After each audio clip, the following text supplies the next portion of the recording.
Olá, graça e paz a vocês.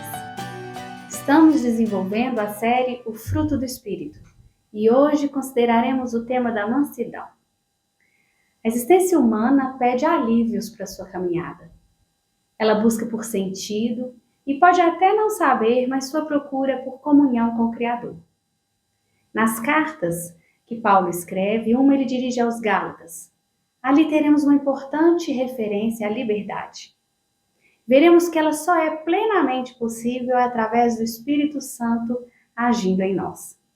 Paulo escreve: estais, pois, firmes na liberdade com que Cristo nos libertou, e não torneis a colocar-vos debaixo do jugo da servidão.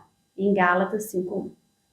O que Paulo estava alertando ao povo que morava na região da Galácia, hoje Turquia, era para que eles não mudassem o entendimento sobre a liberdade que temos em Cristo. Nem trazendo novamente a obrigação da velha aliança, nem acreditando que a liberdade seria fazer o que quisesse. Introduz então uma lista de coisas que são frutos das escolhas da carne, enumerando-as como embriaguez, imoralidade, idolatria, feitiçaria, ódio, discórdia, ciúmes, inveja e outras coisas semelhantes. Essas coisas nos aprisionam e nos corrompem, mas o fruto do Espírito, que se manifesta a partir da ação do Espírito Santo, isso sim nos é verdadeira liberdade. A mansidão é como uma uva de um cacho coletivo do fruto do Espírito. Assim, compreendemos que a mansidão como fruto do Espírito se revela em diferentes níveis na nossa vida. Conheçamos 3 níveis de expressão da mansidão em nós. O primeiro nível é a mansidão que se evidencia no comportamento brando.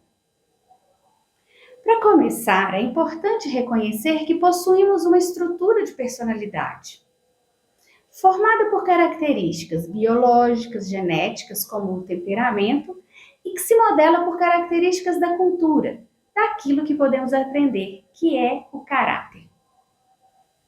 Isso nos ensina que é possível que algumas pessoas nasçam com temperamentos mais tranquilos na socialização e outras mais expansivas ou mesmo agitadas. Mas será que esse tipo de comportamento moderado é que seria a mansidão como fruto do Espírito?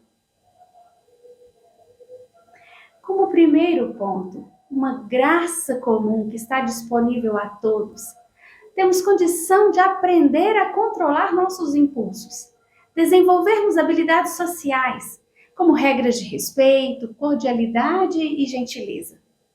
Só que há os que modelam um comportamento manso a um preço caro de incongruência do que se passa em seu interior. É gentil com o chefe ou vai perder o emprego? Escravos que se submetem ao senhor de engenho ou vão para o tronco? Mulheres que respondem sim, senhor, aos maridos ou vice-versa para evitarem a violência doméstica. Há líderes religiosos que falam com voz mansa, mas que têm pés de lobo debaixo das peles de cordeiro. Há sorrisos de parlamentares que são corruptos. Há ausências e alienações em formato de falsa mansidão. Essas incoerências, que se traduzem em diferenças entre o que se sente, se fala e se faz, oprimem, entristecem e adoecem. Mas será que essa seria a mansidão de uma verdadeira liberdade? O que então seria a diferença do agir do Espírito Santo em nós, dando-nos seu fruto da mansidão? Quando estive grávida de minha primeira filha, tenho 4, percebi que dizem que a mãe espera um bebê. Entendi o motivo dessa afirmação. É que ainda que eu estivesse com os cuidados básicos, como boa alimentação, descanso, vitaminas, até a organização do enxoval, que proporcionam uma boa ambiência para a chegada do bebê, era muito insignificante tudo isso em comparação à impressionante formação humana no ventre. Células se multiplicando, pés sendo formados, coração, pulmão, sistema se conectando, cérebro e aqueles olhos vívidos que um dia olhariam para mim. De maneira semelhante, vejo assim o fruto do Espírito em nós. Há como nos conduzirmos em controlar o humor, melhorar as respostas que emitimos, aprendermos de uma comunicação não violenta e isso em muito contribuir para a mansidão em nosso comportamento. Só que será o fluir do Espírito Santo em nosso interior que fará essa mansidão brotar como um fruto. É entendendo que há um Deus que trabalha por nós e assim descansarmos. É vivendo a mutualidade, a oração uns pelos outros e estarmos confiantes na intervenção divina. É saber que não venceremos pela luta contra a carne, nem contra os poderes e forças espirituais do mal nas regiões celestiais, se antes não nos fortalecermos no Senhor e na força do seu poder. Assim, crendo no sangue do sacrifício de Jesus na cruz por nós, não desferirmos ofensas contra o nosso próximo, mas seguirmos em clamor e amor. É confiar que o Espírito Santo é quem convence do pecado, e assim como quando proclamarmos essa mensagem, o fazermos em mansidão, encorajando nossos semelhantes a seguirem a Jesus. Descansar na ação de Deus nos inunda em mansidão no nosso agir com o próximo. Ilustrando um pouco, a pessoa bíblica que foi reconhecida como manso e fiel, diz o texto bíblico, que foi Moisés. Ora, Moisés era homem muito manso, mais do que todos os homens que havia sobre a terra. Moisés, ao conduzir o povo no êxodo pelo deserto do Egito, atendia às demandas de uma multidão, até que um dia seu sogro, Jetro, teve a ideia de criar uma hierarquia de líderes de 50, de 100, para então auxiliá-lo. Ser manso não é ser omisso, nem ser corajoso por esforço próprio, mas confiando em Deus, num agir em comportamento brando.